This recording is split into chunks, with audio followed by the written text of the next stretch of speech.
नमो अर्हन्ताणं नमो सेत्थाणं नमो आयर्याणं नमो वज्झायाणं नमो लोये सवसाहूणम् ऐसो पंच नमोकारो सव पावपनासनो मङ्गलानं च सव्येशम् पठमं हवै मङ्गलम् पठमं हवै मङ्गलम्।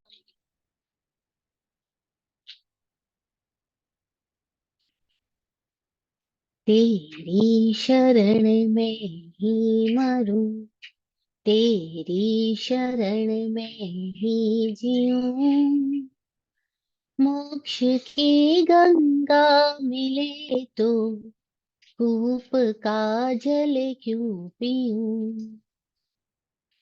मैं हूँ बड़ा चित भ्रम प्रभु तुम ही चिकित्सा कीजिए गुरुदेव दर्शन दीजिए गुरुदेव दर्शन दीजिए गुरुदेव दर्शन दीजिए गुरुदेव दर्शन दीजिए।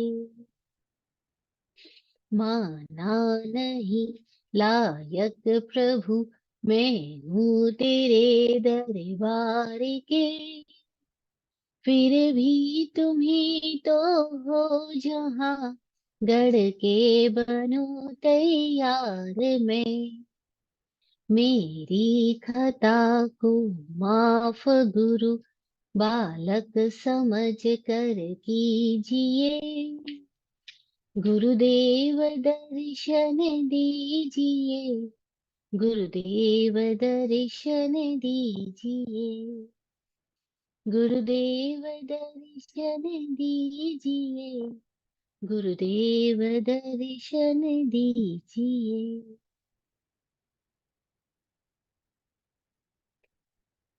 अरहंत वीतराग परमात्मा चरम तीर्थेश समण भगवान महावीर स्वामी को भावमय वंदन नमन। चतुर्वेद तीर्थ को प्रणाम। समस्त भव्य आत्माओं की भव्यता को नमन। मोक्ष शास्त्र तत्वार्थाधिगम सूत्र के प्रणेता रचयिता वाचक उमा स्वाति जी की प्रज्ञा को प्रणाम। प्रत्यक्ष अप्रत्यक्ष समस्त निमित्त समवायों का सतत आभार आभार आभार।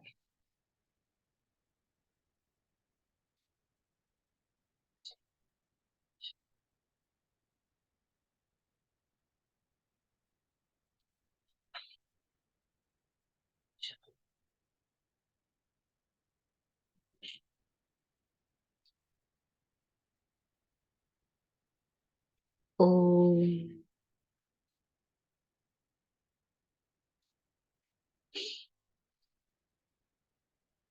नॉट केरलना के स्वाध्याय संघ का आभार।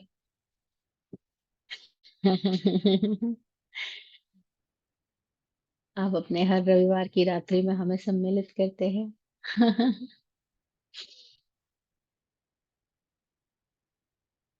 आप कैसे है हमारे सब? लिए समय लेती हैं, वही बड़ा उपकार है।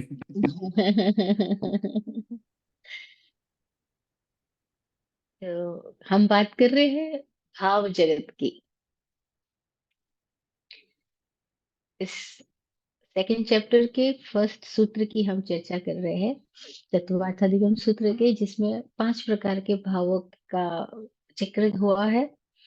और इस भाव जगत को समझ ले तो सब समझ लिया, क्योंकि भाव ही जीव है, जीव ही भाव है। और जो हमारा होनापन है वही कितने आयामों में है। हमारा होनापन, हम कहाँ से कैसे समझ पाए, खुद को कैसे समझ पाए, उसके लिए ये सारी चर्चा वार्ता है। क्योंकि जैन धर्म एक शुद्ध वैज्ञानिक धर्म है, ये बिल्कुल भी ईश्वरवादी धर्म नहीं है। बाकी जगत में बहुत वाद प्रचलित है, बहुत सिद्धांत है, बहुत मान्यताएं हैं, और उनमें एक बहुत बड़ी मान्यता यह है कि ईश्वर सृष्टि की रचना कर रहा है, वही सब कुछ करता, धरता, विनष्ट करता, सब कुछ करता भी, पालन करता भी और विनाश करता भी, सब कुछ ईश्वर है। तो वहां पे पूरी दृष्टि डिफरेंट दी गई है। लेकिन यहाँ तो कुछ सॉल्व नहीं होता अगर हम उसको तर्क से बात करें तो। क्योंकि फिर ईश्वर अगर कोई व्यक्ति है तो वो क्या है, कैसा है, फिर उसका पद भी छीना जा सकता है, कोई दूसरा व्यक्ति भी आ सकता है, और फिर ईश्वर की दया से कोई पापी तिर भी सकते हैं, और फिर वहां न्याय की वजह दया भी हुई हो सकती है, फिर वहां प्रार्थना पूजा भी हो सकती है, फिर वहां पे ईश्वर को बहुत सारा कुछ रिश्वत भी दिया जा सकता है, जैसे कि लोग मंदिर मस्जिदों में, गुरुद्वार चर्चों में देते आते हैं, और सोचते हैं कि वो मर्सी करेगा, वो मर्सीफुल है, हो, ओ गॉड यू आर मर्सीफुल। तो सब उसके प्रे करके अपने आप को आ, बरी कर सकते हैं। लेकिन ऐसी कोई बात इस जैन धर्म में नहीं है। क्यों? क्योंकि जैन धर्म एक शुद्ध वैज्ञानिक दृष्टि देता है पूरे अस्तित्व को देखने की। और वो कहते हैं इस अस्तित्व को कोई चला नहीं रहा, कोई नहीं चला रहा, स्वयं स्वचालित सृष्टि है, स्वचालित संस्था है। तो इस स्वचालित सृष्टि को कैसे ये काम कर रही है? तो बताया जीव के भाव ही काम कर रहे हैं। जीव के सतत भाव ही है जो इस सारी सृष्टि के रचयिता है। वो अपनी सृष्टि रचता है, हर जीव अपनी अपनी सृष्टि रचता है, और कॉमन सबको होकर के पूरा विश्व, पूरी दुनिया, पूरा संसार, सब कुछ चल रहा है। और अस्तित्व पूरा ही जीवास्तिक है, बता दिया। पूरा अस्तित्व अस्तित्व जीवास्तिक है, यानी जीवन सर्वत्र है। ऐसी एक भी स्थान नहीं है इस लोक में जहाँ जीवन ना हो। जीवास्तिक है। फिर जीव तत्व जीवास्तिकाय दो भिन्न भिन्न बात है। अस्तित्व जीवन रूप है, वो जीवास्तिकाय हुआ, और हम जो है वो जीव तत्व है। अब हम जो ये जीव तत्व है, हम अपने आप को कैसे समझ ले? क्योंकि एक को जाना तो सब कुछ जान लिया, खुद को जाना तो सब जाना। हम खुद को कैसे समझ ले, इसके लिए सारी बात की जा रही है। तो खुद को जानने के लिए हमारे भीतर एक जीवन चल रहा है, हम उसको कैसे जाने? क्योंकि अभी तक हम सब बाहर की घटनाओं से ही अपने आप को आइडेंटिफाई करते रहते हैं, बाहर की परिस्थितियों से आइडेंटिफाई करते रहते हैं। जैसे हम क्या है, कोई पूछेगा तो अमेरिका वासी है या भारतवासी है, फिर उसका हमको इतना एसोसिएशन बचपन से पकड़ा दिया जाता है, we are Americans, we are Indians. तो ये एसोसिएशन जैसे जैसे डीप जाता जाता है, वैसे वैसे हमारे भीतर कभी ये क्वेश्चन उठना ही खत्म हो जाता है कि इज इट वी आर, क्या वाकई हम ये है, क्या वाकई हम ये है? जैसे संत कबीर क्वेश्चन किया करते थे जब लोग बहुत गहरी मान्यताओं से, मान्यता की पकड़ से बोलते थे we are Hindus, we are Mohammedans. तो संत कबीर क्वेश्चन करते थे, क्या माँ के गर्भ से निकले तब तिलक लगा के पैदा हुए थे क्या? अगर माँ के गर्भ से तुम तिलक लगा के, छापा लगा के पैदा हुए तो माना जाए तुम हिंदू हो। कौन सा चिन्ह तुम लेकर आए हिंदू का? या माँ के गर्भ से ही तुम जब आए तो तुम्हारा खतना हो चुका था क्या जो हमको लेके तुम मुस्लिम हो? तुम कैसे कहते हो तुम मुस्लिम हो? किसने बताया तुमको मुस्लिम हो? ये तो बाहर की बात है, उधार की बात है, तुम हो कौन? पर इतना डीप आइडेंटिफिकेशन हो जाता है कि धीरे धीरे धीरे धीरे हम भूल ही जाते हैं हम है कौन। पर हम अपने आप को पता नहीं किन किन चीजों के साथ, नाम, जाति, बिरादरी, देश, संस्थाएं, और फिर उसमें अलग अलग हम चेयरमैन हो गए, हम वो हो गए। तो हम कितनी सारी चीजों के साथ अपना को आइडेंटिफाई करते करते प्रश्न ही गायब हो जाता है कि मैं हूँ कौन। प्रश्न पैदा ही नहीं रह पाता। फिर तो बस मैं ये हूँ, मैं हूँ कौन प्रश्न नहीं होता, हमारे पास आंसर्स होते हैं, मैं ये हूँ, मैं वो हूँ। आप जानते भी है कि नहीं जानते? तो we are just like bubbles. लेकिन हमने अपने आप को कितनी सारी चीजों के साथ क्या क्या बना रखा। तो ये भाव जगत क्या है कि जब हम देखें जीवन कहाँ से कैसे गति करता है, जीवन भीतर से बाहर गति कर रहा है। और बाहर से भी लगातार सहयोग ले रहा है और भीतर भी लेके जा रहा है। तो ये भीतर बाहर बाहर भीतर लगातार चालू है।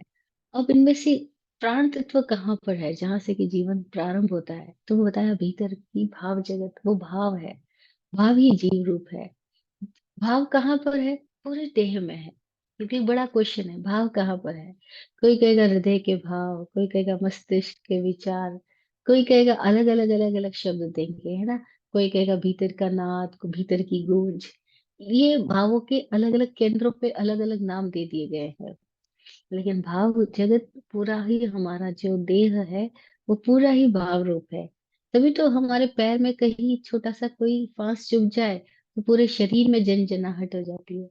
अरे एक पॉइंट पे हुआ तो पूरा शरीर क्यों प्रभावित हुआ? दांत में दर्द हुआ तो पूरा शरीर क्यों प्रभावित हुआ? लेकिन पूरा ही शरीर प्रभावित हो जाता है। यानी कुछ तो भी है जो पूरे शरीर में फैला हुआ है। हाँ, वो भाव ही है, वो भाव रूप जीवात्मा जिसको हम बोल रहे हैं, वही है जो पूरे शरीर में व्याप्त है।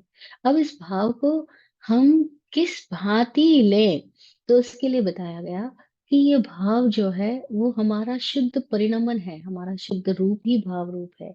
लेकिन अगर हम मात्र परिणमन को, यानी परिवर्तन हो रहे, सतत हो रहे परिवर्तनों को, अगर साक्षी भाव में रहे, ज्ञायक भाव में रहे, तो हम श्राइक भाव में है, पारिणामिक भाव में है। अगर हम साक्षी रूप बने रहे तो। लेकिन ये साक्षी रूप क्या होता है? तो केवल शब्द है, हमारे लिए कोई अनुभव तो है नहीं। हमारा अनुभव क्या है? हमारा अनुभव निरंतर ये है कि हमारे भीतर कुछ कुछ कुछ कुछ, जैसे पानी गर्म होता है तो उसके अंदर बबूले उठते रहते हैं, ऐसे हमारे भीतर लगातार कुछ कुछ कुछ कुछ उठता रहता है। बस वो उठता जा रहा है, वो हमें पता है। अब वो कभी यहाँ उठता है, कभी यहाँ उठता है, कभी कहीं से उठ रहा है, लेकिन उठ तो रहा है। वो कहाँ से आ रहा है वो हमें नहीं पता, कहाँ जा रहा है वो हमें नहीं पता, पर कुछ है जो मैनिफेस्ट होता है, इतना ही हमको पता है। हम भाव जगत के बारे में बहुत ज्यादा नहीं जानते, लेकिन क्या जाना जा सकता है? हाँ, जाना जा सकता है। ये कितनी गजब की बात है। हम जान सकते हैं। हमको जानने में एक्सटर्नल हेल्प मिल रही है इन सूत्रों के माध्यम से, कि कैसे हम खुद के औपशमिक, श्राइक, मिश्र, औदिक और पारिणामिक, इन 5 प्रकार के भावों से खुद को कैसे समझ पाए। औपशमिक वह हमारा भाव है जो हमारे भीतर की स्थितियों को उपशम करता है, शांत करता है। अब भीतर में लगातार कुछ उदय हो रहा है और कुछ उपशम भी हो रहा है। कुछ पैदा भी होता जा रहा है, कुछ को हम रोके भी जा रहे हैं, दबाते भी जा रहे हैं, उपशांत भी करते जा रहे हैं। और जब हम उपशांत करते जाते हैं तो भीतर में कई बार ग्रंथियां बनती जाती है। होना तो चाहिए था कि वो चीजें खत्म हो जाए, लेकिन चीजें खत्म तो नहीं हो रही, भीतर में गांठ गांठ बनती जा रही है। ऊपर से हम शांत है, भीतर में बुदबुदाहट चालू है। ऊपर से तो चुपचाप बैठे दिखाई दे रहे हैं, लेकिन भीतर में बिल्कुल डिफरेंट है। भीतर में हमारे लगातार लहरें चल रही है, लहरें उठ रही है, गिर रही है। तरह तरह की इच्छाएं, वासनाएं उठती जा रही है। तरह तरह की यादें, कल्पनाएं आती जाती है। न जाने कितने कितने लोगों की यादें हमारे भीतर पड़ी है। खलील जिब्रान कहा करते थे कि जब तुम अपना चेहरा आईने में देखो, तो तुम देखना तुम्हारे ऊपर तुम्हारे दादा और परदादा की नाक चिपकी हुई होगी। तुम्हारे अंदर तुम ही नहीं हो, तुम्हारी सैकड़ों पीढ़ियां तुम्हारे अंदर से झलक रही है। और जब तुम बात कर रहे हो तो केवल तुम ही बात नहीं कर रहे हो, तुम्हारे भीतर से न जाने कौन कौन बोल रहे हैं। न जाने कौन कौन लोग तुम्हारे भीतर से बात कर रहे हैं। तुम जानना तुम ही नहीं हो। तुम क्या कुछ हो, तो खोजना तुम्हारी आवाज कहाँ पर है। अरे वाकई बात है। हमको हमारी आवाज का पता ही नहीं, हमारे भीतर से कभी कोई बोल रहा है, कभी कोई बोल रहा है ना। तो कैसे पहचानना मेरी आवाज कौन सी है? तो जो जो औदयिक आ रहा है, जो जो उदय में आ रहा है, उसके प्रति हम साक्षी होते जाए तो ही समझ में आएगा। पर होता है क्या है, हम इमीडिएट, हमारी बुद्धि, इंटेलेक्ट इतना डेवलप हो गया है कि वो चीजों को बांटता जाता है, क्लासिफाइड करता जाता है और रीनेमिंग करता जाता है, नाम भी देता जाता है। और फिर उस क्लासिफिकेशन और रीनेमिंग के साथ में फिर एसोसिएशन भी चालू रहता है। और फिर हम नई नई स्टोरी बनाते जाते हैं। जैसी कोई याद आई, जैसी कोई कल्पना आई, जैसी कोई वासना जागी, और हमारे मन ने तुरंत उसके साथ में स्टोरी बनाना स्टार्ट कर दिया। ये चालू ही रहता है। इसमें हम देखते हैं अभी क्या करना क्या नहीं करना, अब ये क्या करना क्या नहीं करना, ये ग्रेजुअली डेवलप हो गया हमारे अंदर। और उसके बाद में वो इतनी ज्यादा हमारी आदत पकड़ चुका है, जैसे ओशो बोलते हैं कि हम कब कौन सा चेहरा ओढ़ लेते हैं हमें पता ही नहीं लगता है। हम मल्टी फेसेटेड है, जिसको आचार्य सूत्र में बोला गया, बहुचित्ता खलु अयम पुरीसा, अनेक चित्ता खलु अयम मानवा। तो ये जो पुरुष है, जो मानव है, वो अनेक चित्तों वाला है, अनेक चेहरों वाला है। अब हम कितनी जल्दी चेहरे बदल देते हैं, हमको लगता है क्रोध आया लेकिन सामने वाले के सामने मेरी छवि खराब हो जाएगी अगर मैं गुस्सा करूंगा तो हम तुरंत क्रोध को दबा दिए, ये उपशम कर दिया हमने। दबा तो दिया, उपशम तो कर दिया, लेकिन वो उपशम की भी बात अंदर अंदर गांठ भी बन जाती है, और फिर वो गांठें शरीर में अलग अलग स्थानों से फूटती है। तो हम कहते हैं कभी तो हमको गठिया बाय हो गया है, संधिवात हो गया है, जॉइंट पेन हो रहा है, तो किसी को लकवा हो गया है, किसी को आ, हृदय रोग हो गया है। ये सब क्या हो गया, अंदर जो उपशम किया जाता जा रहा है, दबाया गया, शांत नहीं किया गया, दबाया गया। अब उपशम शांत भी होता है और उपशम दबाना भी होता है। दबाने से भी लगता है ऊपर से तो शांत हो गए, लेकिन भीतर में तो वो शांत नहीं है, अशांत है। और उपशम एक शांत भी होता है कि उसने भीतर तक गहराई तक शांति को पहुंचा दिया। वो गहराई तक इतनी शांति पहुंच गई है कि बाकी चीजें अब उसको डिस्टर्ब नहीं करती है। अगर हम उपशम की उस स्थिति में जा रहे हैं कि जहाँ चीजें शांत होती जाती है, शांत होती होती जाती है, मतलब वो अपने मूल स्वरूप में विलय होती जाती है। शांत होने का मतलब क्या हुआ, वो अपने मूल स्वरूप में चली गई। जैसे कोई आदमी मर जाता है तो हम बोलते हैं वो शांत हो गया। शांत हो गया मतलब क्या होगा, अब उसकी मिट्टी मिट्टी में मिल गई, उसके भीतर की हवा हवा में मिल गई, उसके भीतर का पानी पानी में मिल गया। वो अपने मूल स्वरूप में उसकी स्थितियां चली गई है, तो वो शांत हो गया है। अशांत हो गया नहीं, वो अशुद्ध हो गया, वो अभी मूल स्वरूप में नहीं है, विकृत दशाओं में आ गया है। तो हमारे भीतर उपशम होता जाए, यानी ऐसी शांति होती जाए, ऐसी शांति होती जाए कि चीजें उठती है, लेकिन अगर शांति रहे हम, तो चीजें अपने मूल स्वरूप में खुद ब खुद चली जाती है।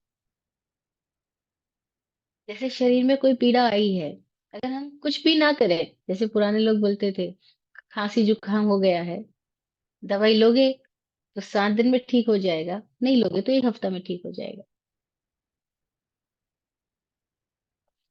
Both are same and equal. लेकिन पेशेंस कोई रख पाएगा, कोई इस पीड़ा को शांति से देख पाएगा, तभी वो पीड़ा चली जाएगी, क्योंकि जो आई है वो तो जाएगी। जो मिला है वो बिछड़ेगा, जो इसका उदय हुआ उसका विनाश भी तो होगा ही। तो योग वियोग की ये संतति है, ये परंपरा है, तो जो आया चला जाएगा, उपशम में रहे तो भी जाएगा, और नहीं रहे उपशांत, और अनुपशांत रहे, अनुपशांत यानी उपशांत नहीं रहे, शांति के समीप नहीं रहे,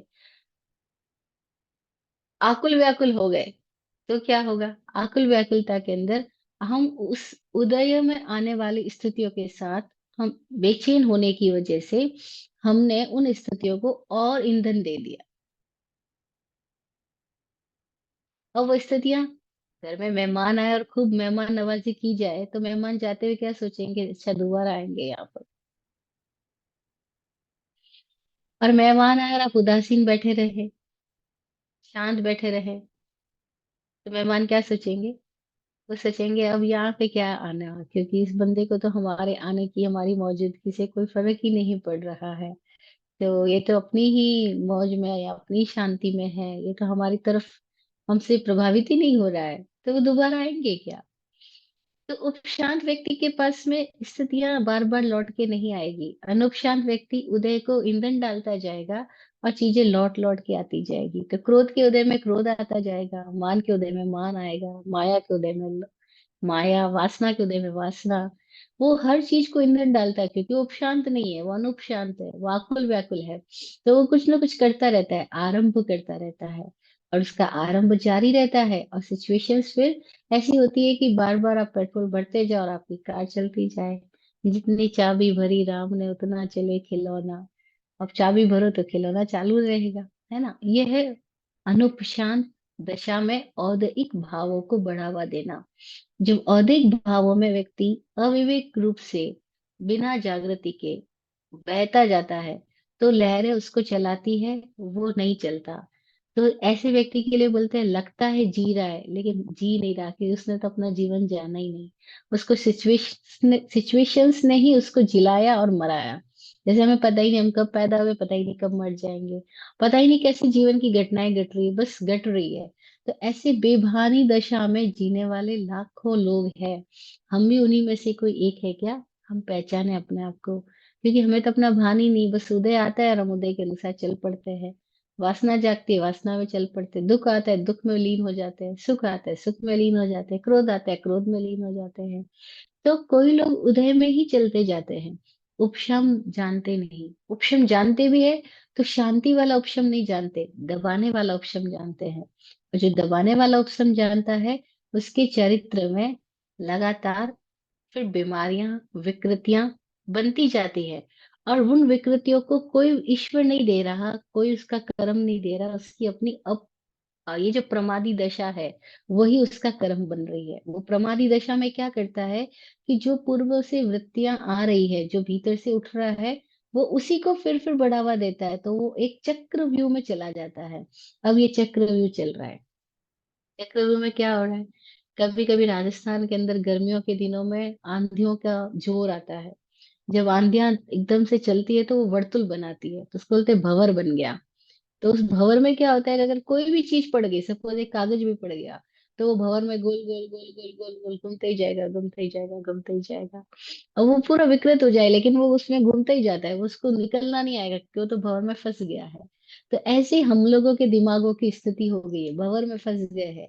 अभी मैं निकलना कैसे पता नहीं, चिंता आती है तो आती जाती आती जाती आती जाती, लाख प्रवचन सुनते, चिंता मत करो, चिंता चिता के समान है, चिंता जीवित आदमी को जला डालती है, चिता मृत आदमी को जलाती है। कितने कोटेशन हमने सुन रखे होंगे, लेकिन जब चिंता आ रही होगी तब क्या होगा? अरे इतने प्रवचन सुने, इतने उपदेश दिए भी है, और जब चिंता आ रही है तब तो भंवरजाल हो गया ये तो। अब हमारे वश में ही नहीं है, वो तो चिंता आती जा रही है, आती जा रही है, हम क्या करें? हम तो उस भंवर में फंस गए। ये औदैहिक भावों में जीने वाले लोगों की स्थिति होती है। तो क्या करना होगा?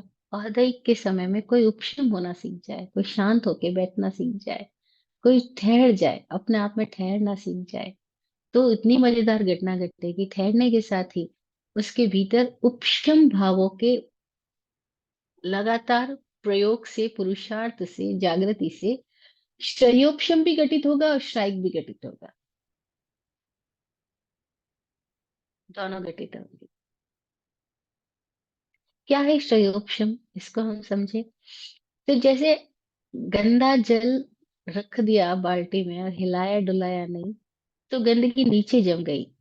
तो हमने इस एग्जाम्पल से उपशम भाव को समझा कि हमने कुछ किया नहीं, आरंभ नहीं किया, बेचैन नहीं हुए, आकुल व्याकुल नहीं हुए, परेशानी में हाथ पैर पटक नहीं किया, उठा पटक नहीं किया, तो क्या होगा? धीरे धीरे धीरे धीरे चीजें शांत। लेकिन कोई एक ऐसी भी स्थिति है कि जैसे पानी को हमने गरने से छान लिया, गंदगी थी लेकिन गरने से छानना शुरू कर दिया, तो क्या हुआ? पानी शुद्ध होता गया।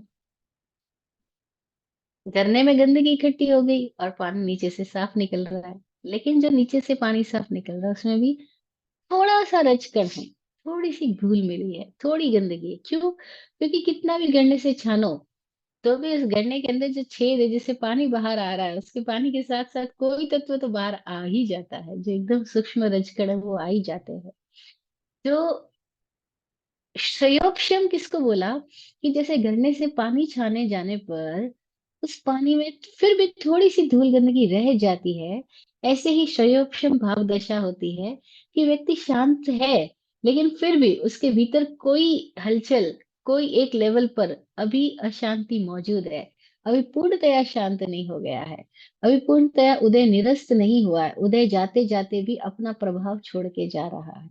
उदय तो चालू ही है, औदैहिक भाव सतत चालू है। संसारी जीव को एक भी क्षण ऐसा नहीं हो रहा जब औदैहिक भाव दशा में वो नहीं है। उदय तो सतत है, क्योंकि पास्ट रिकॉर्डिंग जो है वो तो लगातार रिलीजिंग चालू है ही। उस रिलीजिंग के टाइम की बात हम कर रहे हैं कि कोई उपशांत है, कोई अनुपशांत है, और कोई उपशांत होने की वजह से क्षयोपशमिक अवस्था में भी जा रहा है। क्षयोपशमिक अवस्था में क्या हो रहा है कि कुछ क्षय हो रहा है, कुछ उपशम हो रहा है, क्योंकि क्षयोपशम मिश्रण है। मिक्सचर है, श्रेय और उपशम दोनों का मिक्सचर है।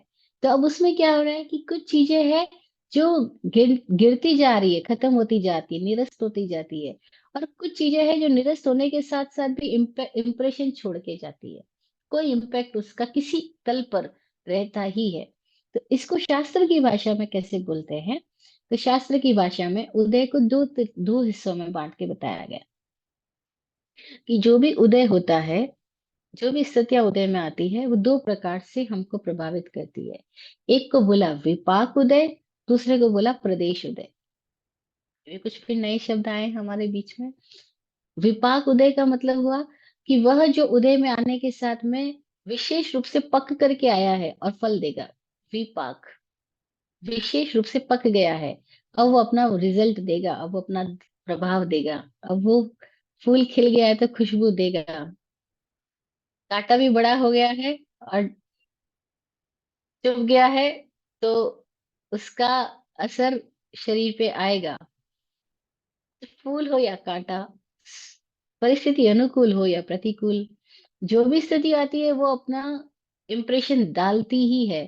जैसे कान में कीले ठोके गए भगवान महावीर के, तो ठोके गए तो उनके कान में उस कील की वजह से जो वेदना पैदा हुई, वो वेदना तो आई, वेदना नहीं आई ऐसा नहीं होता है, वेदना तो आई, अनुभव तो हुआ, विपाक उदय हुआ।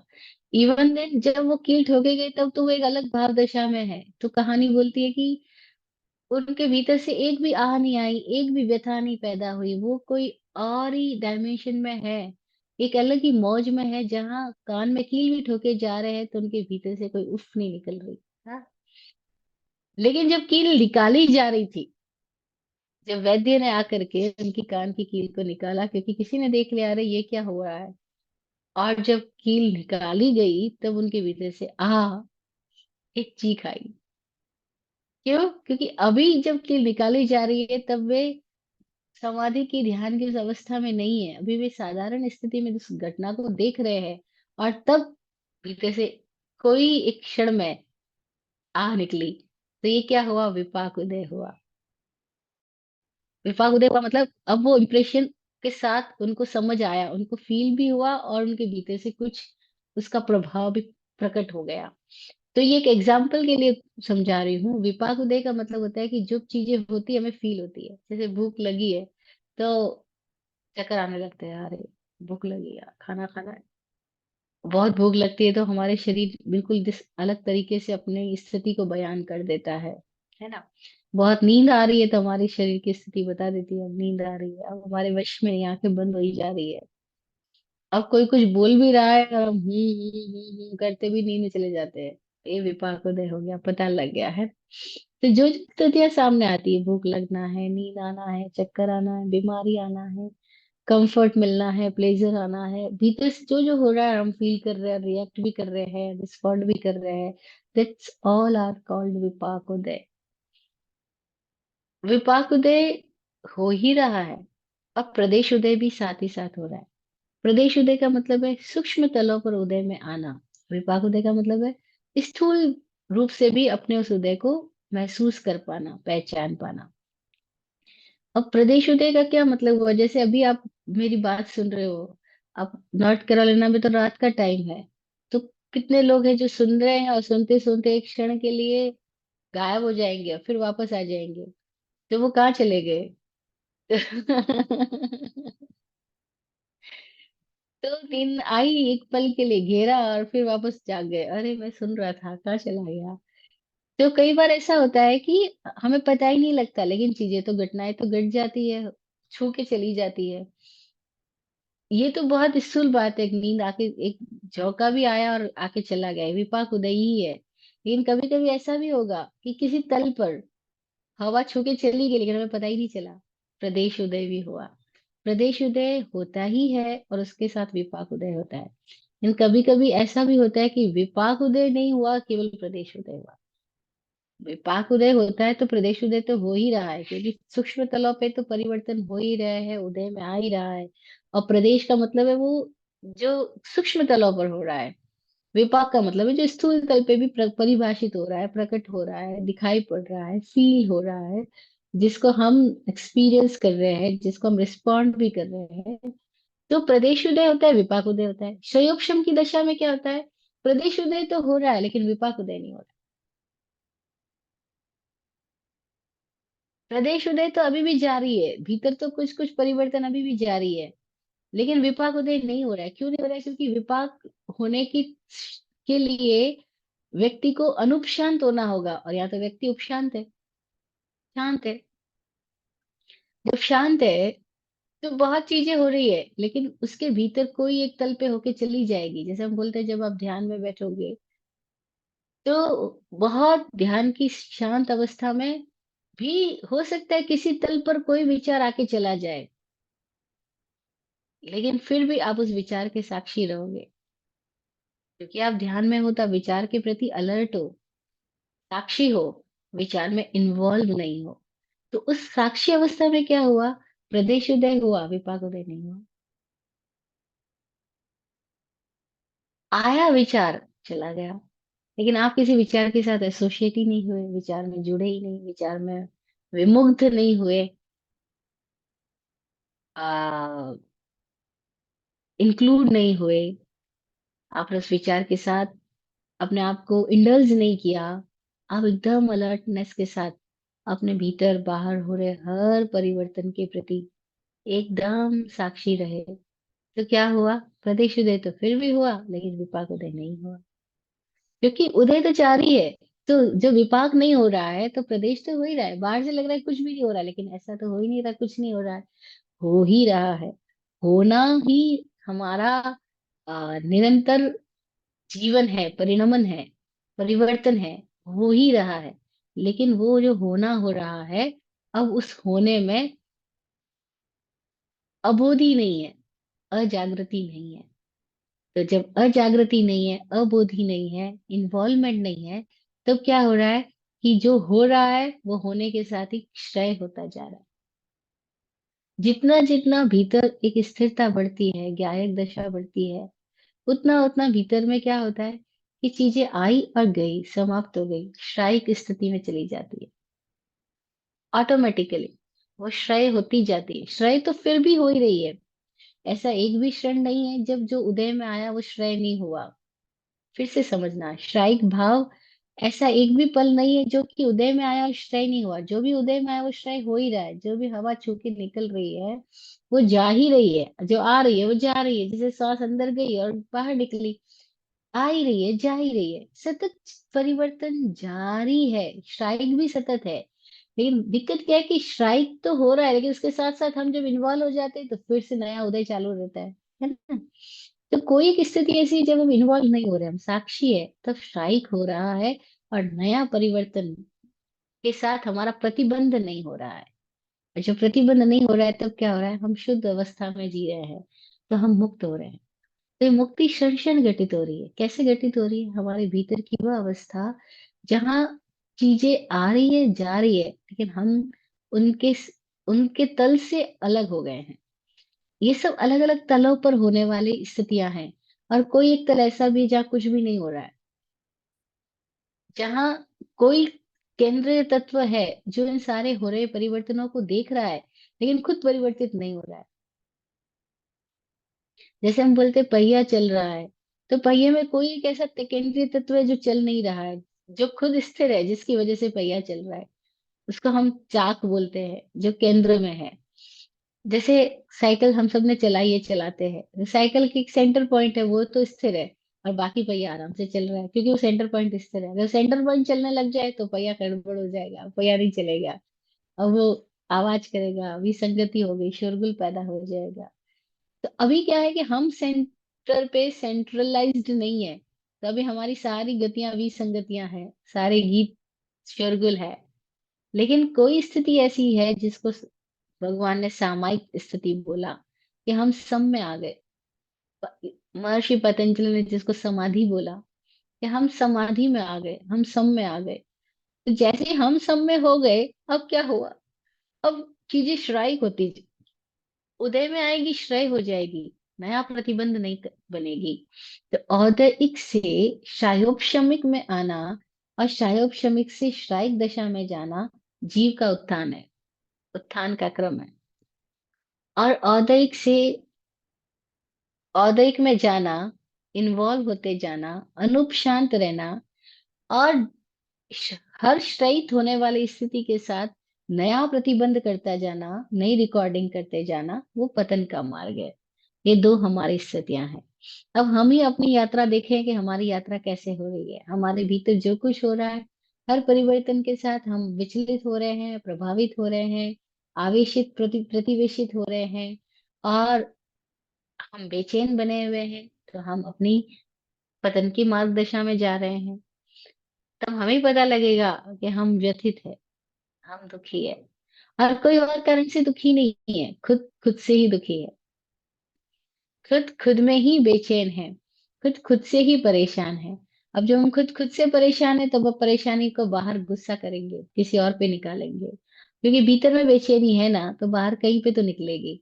तो जैसे ही कोई बच्चा जोर से बोला, हम तुरंत चिल्लाएंगे, कितना जोर से आवाज करता है। दो बेटे घर में, और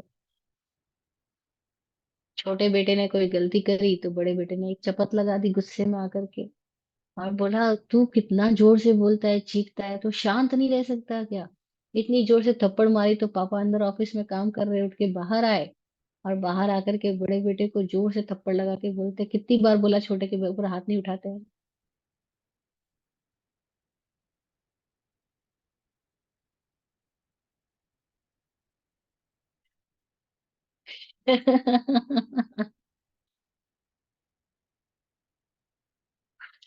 वो बोल रहे, कितनी बार बोला छोटे के ऊपर हाथ नहीं उठाते हैं। और कैसे बोल रहे हैं वो? अपने बेटे को थप्पड़ लगाते हुए बोल रहे हैं। और ये भूल गए कि वो कहते हैं छोटे के ऊपर हाथ नहीं उठाते, और खुद क्या कर रहे हैं। तो ऐसे ही हम सब बेभानी में, बेहोशी में, शास्त्र कहते हैं प्रमाद में प्रतिबंध किए चले जाते हैं, और हमें पता ही नहीं चलता। तो हम ही हैं हमारी सृष्टि के रचयिता। हम ही अपने आप को बना रहे हैं। हम ही कौन सी स्थितियों में ईंधन डाल रहे हैं, कौन सी स्थितियों में खुद को जोड़ रहे हैं, इसके प्रति सजग होते जाएं। तो अगर हम उदय भाव में चले गए हैं, और हमें उसी वक्त ख्याल नहीं आया, एक क्षण बाद ख्याल आया, ये क्या कर दिया, हे, क्रोध में क्रोधित हो गया, मान आया, अभिमानित हो गया, वासना आई, भिकमंगा बन गया, लालची बन गया, माया आई, इधर की बात उधर, इसके सामने नहीं, उसके सामने नहीं, वो कब जाए तो अपनी बात करूं, कपट आया, औपचारिकता आई, वो सब दिखाई पड़ा। जैसे ही दिखाई पड़ा, वैसे ही क्या हुआ, हमने उसमें से अपना चार्ज निकाल लिया और शांति से उसको देखना शुरू कर दिया। तो वो चीजें निरस्त हो जाएगी, प्रभाव भी खत्म हो जाएगा। शांति से अपनी ही स्थितियों से ऊपर उठ करके उनको देख पाना, ये अभ्यास करने से एक साधक कायोत्सर्ग की दशा में जाने लगता है। अब धीरे धीरे, चूंकि वो शांत होकर अपनी स्थितियों के प्रति साक्षी होता जा रहा है, जो हुआ, जो हो रहा है, सबके प्रति, तब कायोत्सर्ग की दशा में क्या होता है, अगर वो साक्षी रहे, तो चीजें परिवर्तित हो जाएगी, और पुराने इंप्रेशंस डिसॉल्व हो जाएंगे, और उतनी उतनी चेतना शुद्ध होकर निखर जाएगी। और तब शुद्धि की अवस्था में व्यक्ति के भीतर एक अलग ही तरह का सुकून, एक उड़ान पैदा होती है। और वो उड़ान की अवस्था में व्यक्ति निर्भर, निर्जरित, मुक्त हो रहा है। बस इस अवस्था का जो आनंद है, वो आनंद अनिर्वचनीय है, बोला ही नहीं जा सकता, प्रकट ही नहीं किया जा सकता। और उस मौज में जो रहना सीख जाता है, धीरे धीरे धीरे धीरे वो मौज उसको इतना घेर लेती है कि अब अशुद्धियां उसको प्रभावित ही नहीं कर सकती है। वो मौज बढ़ जाती है, इतनी बढ़ जाती है मौज, आनंद, साक्षी भाव से, मुक्त अवस्था से, कि अब स्थितियां अलग ही लेवल पे रहती है, और वो अलग ही लेवल पर है। तो तल छूता नहीं, हम सब अलग अलग तलों पर जीने वाले लोग हैं। अब कई चीजें हैं जो हमें छुएगी ही नहीं, हमें प्रभावित ही नहीं करेगी। कई चीजें जो हमारे भीतर पैदा ही नहीं होगी। जैसे हम में से कई लोग ऐसे भी होंगे जिनके भीतर गाली पैदा ही नहीं होती, गाली पैदा होने के कारण ही नहीं बचे, तो गाली पैदा नहीं होती। कोई लोग ऐसे भी इस तल पर आ गए होंगे कि उनके भीतर शिकायत पैदा ही नहीं होती, नो प्रॉब्लम का सर्टिफिकेट हो गया उनकी जिंदगी में। कोई भी प्रॉब्लम ही नहीं है, कोई भी प्रॉब्लम ही नहीं है, किसी से कोई प्रॉब्लम ही नहीं है, किसी से कोई शिकायत ही नहीं है, किसी से कोई दिक्कत ही नहीं है। तो एक अलग ही तल पे जी रहे लोग हैं। अब उनको देख करके दूसरे तल वाले लोग बोलेंगे, अरे हम तो दिन रात तकलीफ में हैं, बेचैन हैं, परेशान हैं। और ये लोग बोलेंगे परेशानी क्या होती है, हमें तो कभी मिली नहीं, हमें पता ही नहीं परेशानी क्या होती है। उनके साथ रहने वाले भी जानते हैं, अरे इनको परेशान किया ही नहीं जा सकता, क्योंकि इनके भीतर इतना प्रेम बढ़ गया है, इतना आनंद बढ़ गया है कि इनका प्रेम और आनंद ही फैलता है, इनका कोई परेशान कैसे करेगा। तो बड़ा मजा ऐसा भी होता है। तो कैसे हम अपने आप को बना सकते हैं, हम अपनी भाव दशाओं के प्रति सजग होते जाएं, तो हम अपने आप को परिवर्तित कर सकते हैं। ग्रंथकार बोलते हैं कि अगर हमें लग रहा है कि हम उदय भावों में बह गए हैं, तो वापस लौट के आ जाए। लौट के आने को उन्होंने प्रतिक्रमण शब्द दिया। तो प्रतिक्रमण की परिभाषा करते हुए ग्रंथों में लिखा है कि श्रायोपशमिकात् भावाद् औदैकस्य वशं गत तत्रैव क्रमणं भूय प्रतिक्रमण मुच्यते। कि श्रायोपशमिक भाव से अगर तुम औदैक के वश में चले गए हो, तो श्रायोपशमिक से औदैक में चले जाना अतिक्रमण है, और औदैक से श्रायोपशमिक में वापस लौट आना प्रतिक्रमण है। क्षायोपशमिक से औदयिक में बह गए, उदय आया और बह गए। किसी ने गाली दी और आपके भीतर से क्रोध फूट पड़ा, किसी ने अपने दुखड़े सुनाए और आप भी दुखी हो गए, रोने लग गए, और उसके दुखड़ों में इन्वॉल्व होकर के आपने भी कईयों से शत्रुता पाल ली। क्योंकि होता है ना, मेरे दोस्त का दोस्त दोस्त, मेरे दोस्त का दुश्मन दुश्मन, और आपने भी शत्रुता पाली, अच्छा उसने तेरे साथ ऐसा किया, छोड़ूंगा नहीं उसको, आने तो दो सामने। ना जाने कितनी स्टोरी चार और अपन देखते हैं। फिर क्या हुआ, बह गए तो आपने अपनी सृष्टि डिफरेंट बना ली। तो वहां से लौट आओ, लौटना पॉसिबल है। अंतर जगत में जैसे ही जो कुछ हो गया उसके प्रति जैसे ही साक्षी हुए, बस अतिक्रमण डिसॉल्व, इन्वॉल्व हुए, अतिक्रमण चालू। तो प्रतिक्रमण क्या हुआ, उस अतिक्रमण के प्रति वापस जागृति आ गई, और जैसी सजगता आई, वो सजगता के साथ तल बदल गया, तल बदलने के साथ पिछली घटनाएं अब आपको पीड़ित नहीं करेगी, बस प्रतिक्रमण हो गया। और फिर कायोत्सर्ग में चले गए, प्रतिक्रमण के बाद कायोत्सर्ग की बात आती है। कितनी गजब की बात है, सूत्रों में जहाँ 6 आवश्यक की बात आती है, वहां प्रतिक्रमण करने के बाद में साधक कायोत्सर्ग में जाता है। और जब कायोत्सर्ग में जाता है तो वहां कुछ नहीं करना है। प्रतिक्रमण तो उसको होश में आया, खुद की बेहोशी से खुद को होश में लाया। जैसे एग्जाम्पल आता है बहुत प्यारा गौतम बुद्ध के जीवन का। गौतम बुद्ध और उनके कुछ शिष्य उनके साथ है, और वो लोग जंगल से गुजर रहे हैं, और एक जंगली मक्खी बुद्ध के चारों ओर घूम रही है।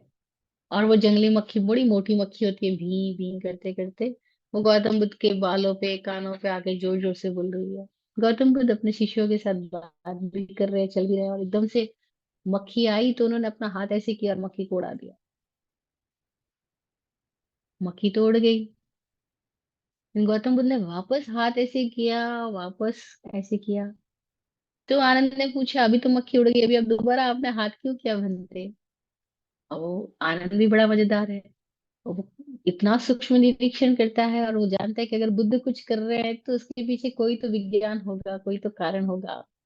ऐसी तो बुद्ध नहीं कर रहे, जब मक्खी उड़ चुकी है तो दोबारा हाथ उस कान पे ले जाने की क्या आवश्यकता पैदा हुई। कुछ ऐसे क्यों किया बनते। तो बुद्ध बोले, पहले जो हाथ उठा था वो मेरी गैर मौजूदगी में उठ गया था, मैं वहां मौजूद नहीं था, वो मैकेनिकली हो गया, यांत्रिकता से हो गया, बेहोशी में हो गया। इसलिए मैंने दोबारा अपने हाथ को आदेश दिया कि हाथ मेरे आदेश से जाए, अगर वो मेरे मक्खी को उड़ाने के लिए भी जाए तो मेरे होश में जाए। और हमारे साथ कितना रोज खाना खाते हैं, रोज कपड़ों पे कोई खाना गिर जाता है, जमीन पे फैल जाता है। हाँ, क्योंकि होश ही नहीं रहता, खा रहे खाना, होश कहीं और ही है। कहाँ गायब है पता ही नहीं है। सब काम यांत्रिकता से हो रहे हैं, और जब यांत्रिकता से मैकेनिकली सब काम होते हैं तो हमारी गलतियां भी मैकेनिकली रिपीट होती जाती है ना। तो कैसे हम होश में आए, होश के लिए शायोपशमिक भावों के लिए सारा पुरुषार्थ करने की बात कही गई। तो बुद्ध ने क्या किया, दोबारा वो जो किया वो प्रतिक्रमण है। पहले अतिक्रमण हो गया, बेहोशी में मक्खी उड़ा दी, दोबारा हाथ पा जाता है, दोबारा हाथ को लेकर बोलते अब मेरा होश गया है, ये प्रतिक्रमण है। तो इस भावों के जगत को अगर हमें समझ आ जाए कि कैसे मेरे भाव से ही मेरा व्यक्तित्व निर्मित हो रहा है, मेरे डीएनए, मेरी बॉडी सेल्स, वो सब कुछ मेरी स्थितियों से ही पैदा हो रहे हैं, और मेरी स्थितियां एक्सटर्नल से इम्प्रेशन लिए जा रही है, तो मुझे कौन सा इम्प्रेशन लेना, कौन सा नहीं लेना, अथवा लेना ही नहीं, ये भी हमारा विवेक होगा। कौन सा म्यूजिक सुनना, कौन सा म्यूजिक नहीं सुनना, क्योंकि हर म्यूजिक के साथ हमारी पूरी बॉडी में सेंसेशन डिफरेंट होते जाएंगे। और हमें अगर ये होश रहा तो हमें पता लगेगा कि हर म्यूजिक के साथ हम उपशांत हो रहे हैं कि अनुपशांत हो रहे हैं, हम शांति के करीब जा रहे हैं या हम बेचैनी के पास जा रहे हैं, हमको पता लग जाए। हम हर खाने के साथ शांति के पास जा रहे हैं या बेचैनियों को बढ़ा रहे हैं, क्योंकि खाना वो भी हो सकता है जो शरीर तन मन को शांत करे, ऊर्जा का संचार भी करे, और आकुलता व्याकुलता भी ना दे। खाना वो भी हो सकता है कि शरीर में खाने के साथ ही आकुलता व्याकुलता पैदा हो जाए, गैस एसिडिटी पैदा हो जाए, लफड़ा जफड़ा पैदा हो जाए। तो ये जो भाव जगत के प्रति जो सजग होगा, उसका ऑटोमेटिकली फिर सजगता उसकी सारी एक्टिविटीज में भी फैलती जाएगी। भाव जगत में सजगता आने से ऑटोमेटिकली फिर सारी एक्टिविटीज में सजगता आएगी कि इससे भाव शुद्ध रह रहा है कि नहीं रह रहा, इससे मेरी उपशाम शायिक अवस्था बनी है, या मैं इससे उदय में प्रभावित होता जाता हूँ और खुद ही उदय करता जाता हूँ, क्योंकि उदय बटन भी कोई और नहीं दबा रहा है, ये प्रेस भी हम ही कर रहे हैं और हमें पता नहीं है। हम ही अपने भीतर चीजों को उदय में भी ला रहे हैं। भाई कौन लाया क्रोध, हम कहेंगे तुमने गाली दी इसलिए क्रोध आया, नहीं नहीं, थोड़ा ऑब्जर्वेशन को अगर पेनिट्रेट करेंगे तो पता लगेगा मैंने चुना, गाली दिए जाने पर मैंने क्रोध को चुना। हो सकता है गाली दिए जाने पर मैं, जापानीज लोगों के बारे में मैंने सुना है कि किसी एक की कार जरा सी दूसरे की कार को हिट हो जाए, दोनों बाहर निकलते हैं और अपनी टोपी नीचे करते हैं, एक दूसरे को सॉरी करते हैं, एक दूसरे को थैंक यू बोलते हैं, हक करते हैं और वापस अपनी अपनी कार में बैठ के चले जाते हैं, नो गाली गलौज। और इंडिया में जरा सी कार किसी को टच हो जाए तो वो क्या बोलना चालू करते हैं। We all know very well. तो क्या स्थितियां हैं, किसने चुना, थोड़ा सा अपना ऑब्जर्वेशन अपन डालेंगे तो पता लगेगा, हाय ये तो मैंने ही अपना ये बटन प्रेस किया था, मैं चाहता तो अपना दूसरा बटन प्रेस कर सकता था, मैं क्रोध की बजाय थैंक यू भी तो बोल सकता था, मैं शिकायत करने की बजाय उसके प्रति थैंकफुल भी तो हो सकता था, तो उसने मेरे भीतर सजगता बढ़ा दी, अरे मैं ऐसे क्यों शिकायत में चला गया। तो अपने आप को हम उदय में भी कहाँ लाना है, ऐसा नहीं हम पराधीन ही है, और ऐसा भी नहीं है कि हम स्वाधीन ही है। हमें बड़ा समझना होगा हम कहाँ पराधीन है कहाँ स्वाधीन है। बड़ी मजेदार स्थिति में क्लैरिटी आ जाए तो बहुत मजेदार स्थिति पैदा हो जाती है। मैंने सुना कि मोहम्मद साहब के पास में अली आता है, और अली पूछता है कि हमें समझ में नहीं आ रहा है कि हम स्वाधीन है कि पराधीन है। कर्म, जैसे जैन लोग पूछते हैं कि कर्मों ने हमको घेरा है या हमने कर्मों को घेरा है ना। तो हर कोई ऐसे गाता है, भजन में गाएगा जैसे कर्मों ने हमको घेरा, कर्मों ने डाले डोरे, कर्मों की वजह से हम 84 के चक्कर में हैं, सब दोष कर्मों के मत्थे, है ना। तो हर कोई ऐसे बोला कर्मों ने हमको घेर लिया, कर्म ही संसार को चला रहे हैं, हम क्या करें, कर्म ही बंधे हुए ऐसे हैं, हमारा इसमें क्या दोष है, कर्म ही ऐसे हैं। लोग ऐसे बोलते थे भी मेरे पिछले जन्म के कर्म ही ऐसे होंगे तो मैं क्या करूं, जो दुख पा रही हूँ तो मेरे पिछले जन्मों के कर्मों की वजह से, और वो आदमी सुख पा रहा है क्योंकि उसके पिछले जन्म में उसने कोई अच्छे कर्म किए होंगे। तो ऐसे सवाल हमेशा ही ऐसे लोग बोलते रहते हैं, लेकिन क्या ये सच है। तो अली ने मोहम्मद साहब से पूछा, मैं स्वाधीन हूँ कि पराधीन हूँ कर्म करने में।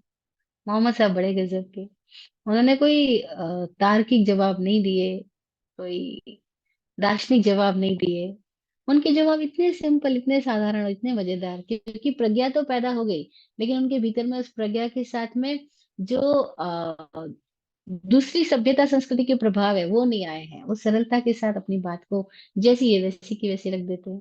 तो वो अली को बोलते हैं, अच्छा अली बैठा था तो बोला खड़ा हो जा। खड़ा हो गया अली। मैं बोला एक पैर ऊपर उठा ले। उसने अपना राइट लेग ऊपर उठाया। तो बोला अब दूसरा भी उठा ले। अली हंसने लगा, पागल हुए, दूसरा कैसे उठा सकते हैं?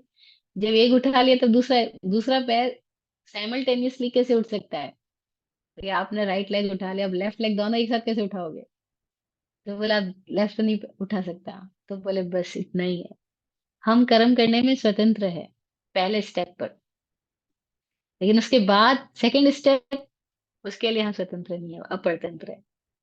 फिर मैंने बोला खड़ा हो जा, तू चाहता तो खड़ा हो, तू चाहता खड़ा ना हो तो बैठे ही रह सकता था। फिर तू खड़ा हो गया तो तूने राइट उठाना या लेफ्ट उठाना वो तेरी चॉइस थी। तूने जो भी पैर ऊपर उठा लिया उठा लिया। अब उसके बाद में मैं बोलूं दूसरा उठा, अब उसके लिए नहीं, क्योंकि एक बार करने के लिए, पहला चुनाव करने के लिए हम स्वतंत्र है। कर्म का चुनाव में स्वतंत्रता है, लेकिन जब चुन लिया उसका रिजल्ट जो आएगा उसमें हम परतंत्र हैं। अब वो रिजल्ट उस हमारे चुनाव की वजह से, चुनाव का प्रतिफल आएगा। तो अब जो आएगा चुनाव, जो चुनाव कर लिया है उसका प्रतिफल तो आएगा, तो अब हम परतंत्र हो गए। तो दोनों बातें एक साथ है। Simultaneously, we are free also and we are in bondages also. But we have freedom to choose. और जिनको मुक्त होना होता है उनके लिए बहुत प्यारा सूत्र है, do not choose anything else. चुनाव ही ना करें, ये भी स्वतंत्रता है हमारी। चुनना भी हमारी स्वतंत्रता है, चुनाव ही नहीं करना भी हमारी स्वतंत्रता है। पर अगर चुन लिया है उसके बाद में जो उसका रिजल्ट आएगा उसको भोगने में ना, अब हम अपने चुनाव के दास हो गए। अब जो चुन लिया वो होगा। जिस गाड़ी में बैठ गए हो, गाड़ी चल पड़ी है, अब गाड़ी जिधर जिधर जाएगी जाना ही होगा। तो फिर कैसे जाना है? जाने के क्षण में भी कोई रो सकता है, कोई हंस सकता है, कोई सो सकता है, कोई जाग सकता है।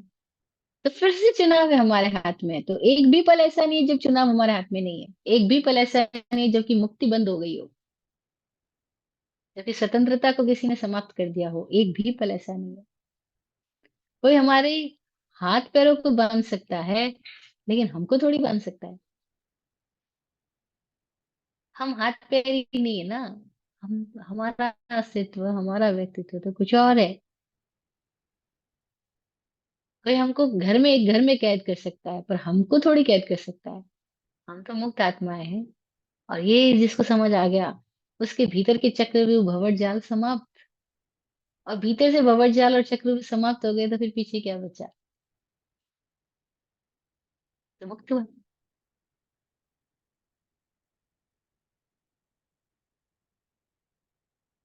वही हमारा वास्तविक स्वरूप है, जहाँ हमारे ऊपर कोई प्रभाव नहीं है, कोई प्रतिबंध नहीं है। तो उदय में आने की स्थितियां, दोनों बातें हैं। हम परतंत्र भी है, हम स्वतंत्र भी है। ये क्लैरिटी रखनी बड़ी महत्वपूर्ण चीज है। नहीं तो अधिकतर लोग ऐसे ही बोलते पाए जाते हैं, हम क्या करें जी, हमारे कर्म ही ऐसे हैं।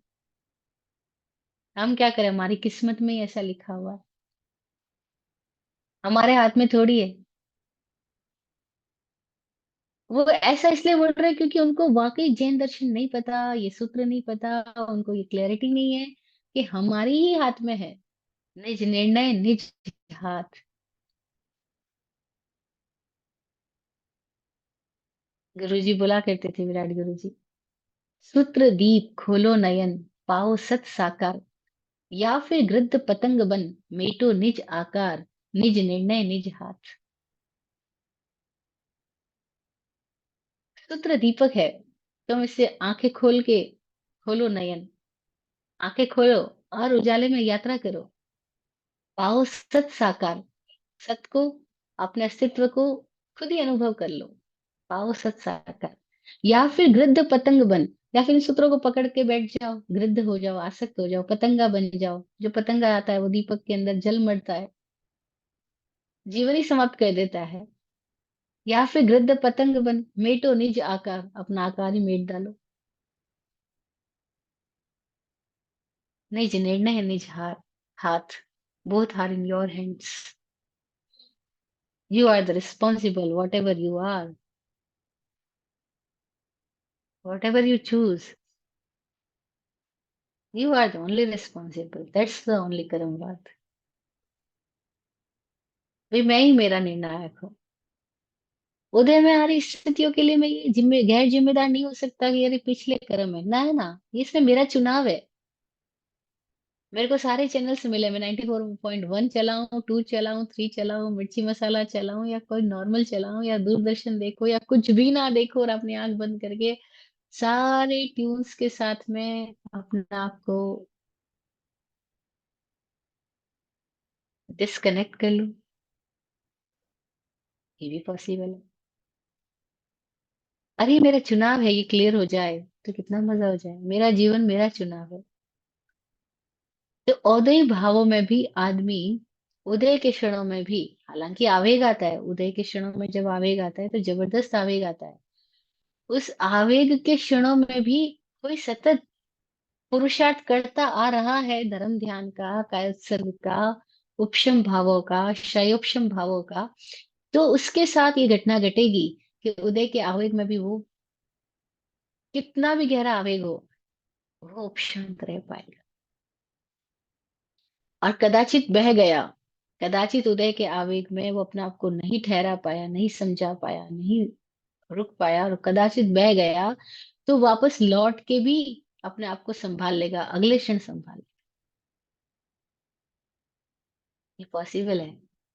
जैसे प्रसन्नचंद्र राजऋषि उदय के आवेग में बह तो गए, युद्ध करने चले गए, मुनि मुद्रा में खड़े हैं, ध्यानस्थ है, लेकिन आर्त ध्यान, रौद्र ध्यान का तीव्र आवेग भीतर से उठता है, और युद्ध मैदान में पहुंच करके युद्ध करने लग जाते हैं। लेकिन फिर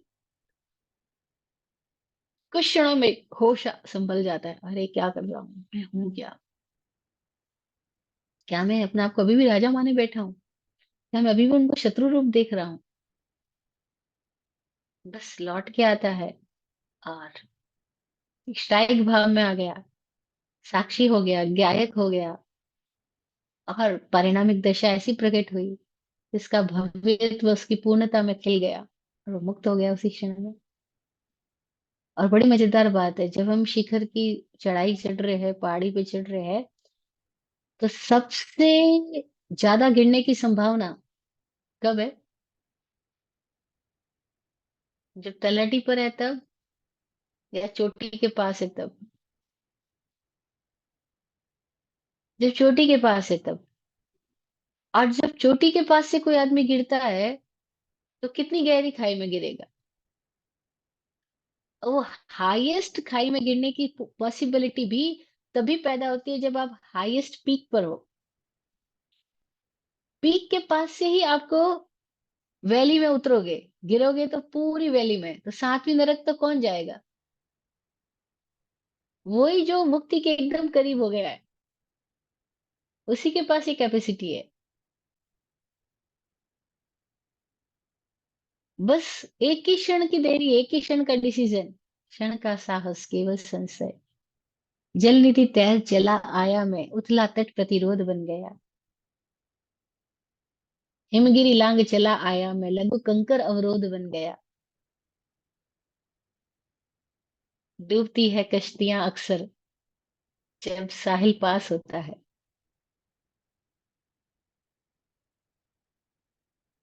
और एकदम नजदीक है, इसी क्षण मुक्त हो रहा है, उसी क्षण में अगर वो गिर गया तो गया। तो महावीर बोले अभी गिरा तो सातवीं नरक, और फिर बोलते अभी बज गई धुमधुमिया, हो गया उसका तो निर्वाण, खिल गया उसका तो कमल, मुक्त हुआ कीचड़ से, सारे भंवर जाल से।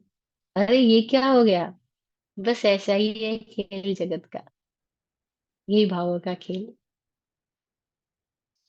तो पारिणामिक हमारी वह शुद्ध भाव दशा है जहाँ कोई कर्म संस्कार नहीं होता, कोई अतीत नहीं होता, कोई यादें स्मृति कल्पना कामना कुछ भी नहीं होती। औदिक भावों का वह जगत है जहाँ लगातार हमारे भीतर यादें स्मृति कामना कल्पना कांक्षाएं इच्छाएं वासनाएं अतीत के जन्मों जन्मों की वृत्तियां सब उदय में आती रहती है।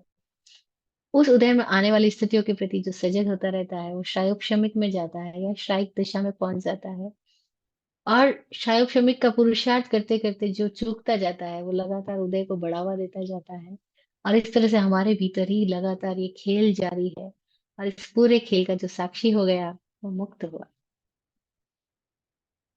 तब क्या होता है कि उसके पूरे ही शरीर में सजगता इतनी गहराई तक हो जाती है, कहीं पे कुछ भी हो रहा है होता है उसको होश भी रहता है, लेकिन वो उससे पीड़ित नहीं होता।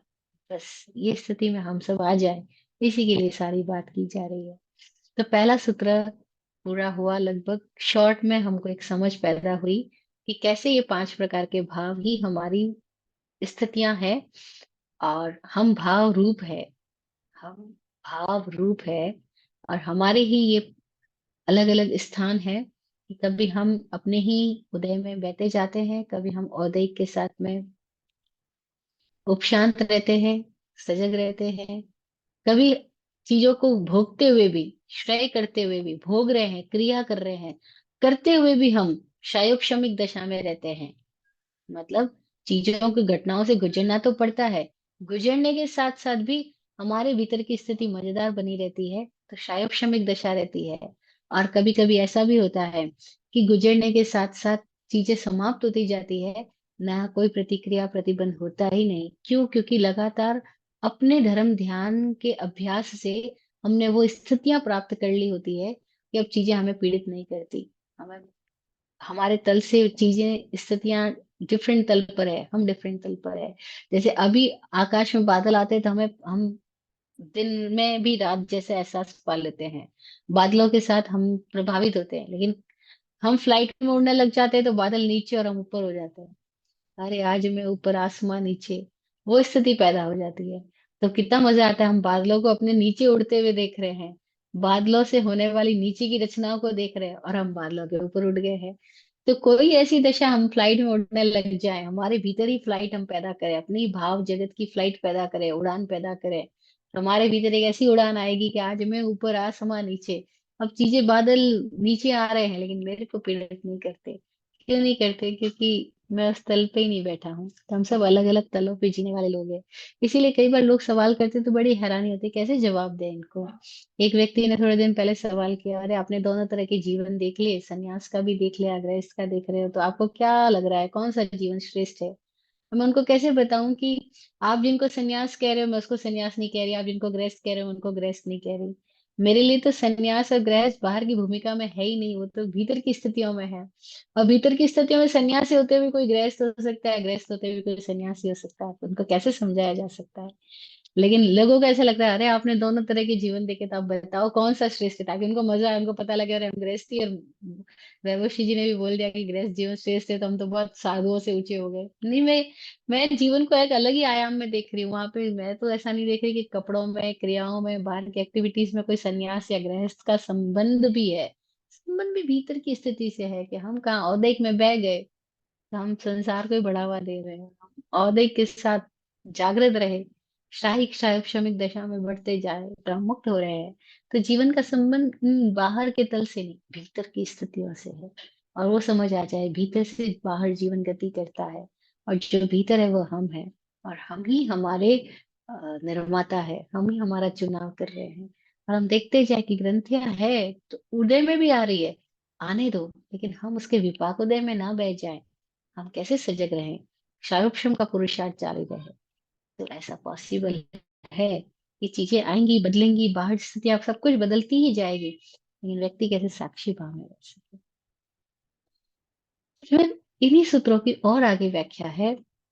मुख्य बात तो हमें पहले सूत्र में समझ में आ गई है।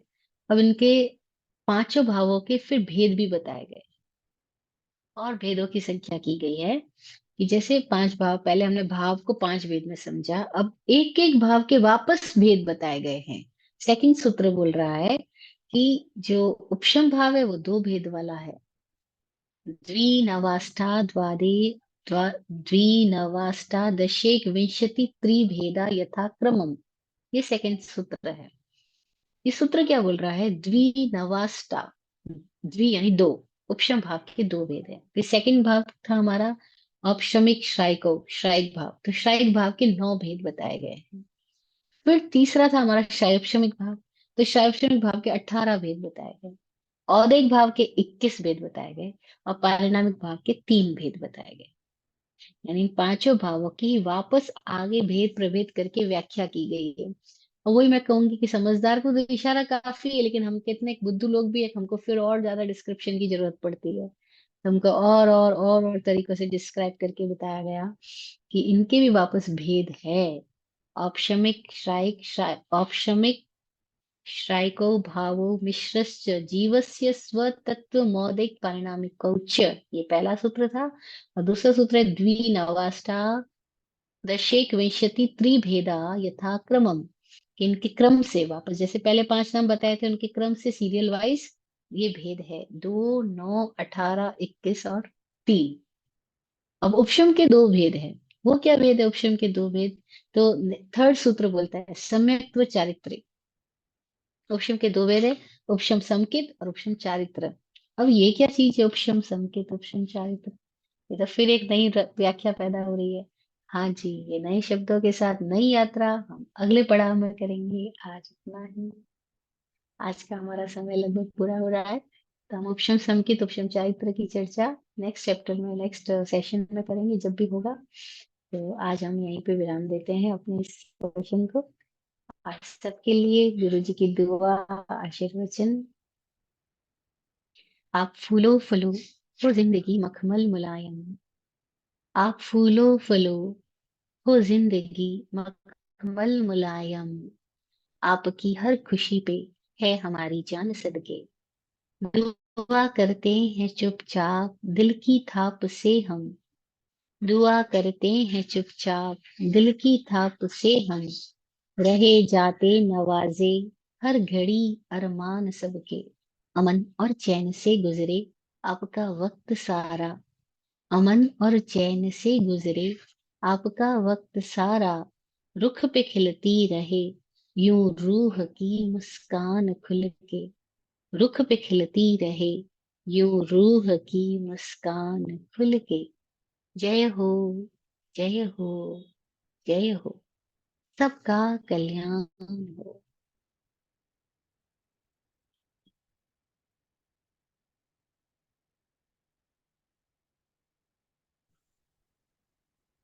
ओम शांति। ओम शांति।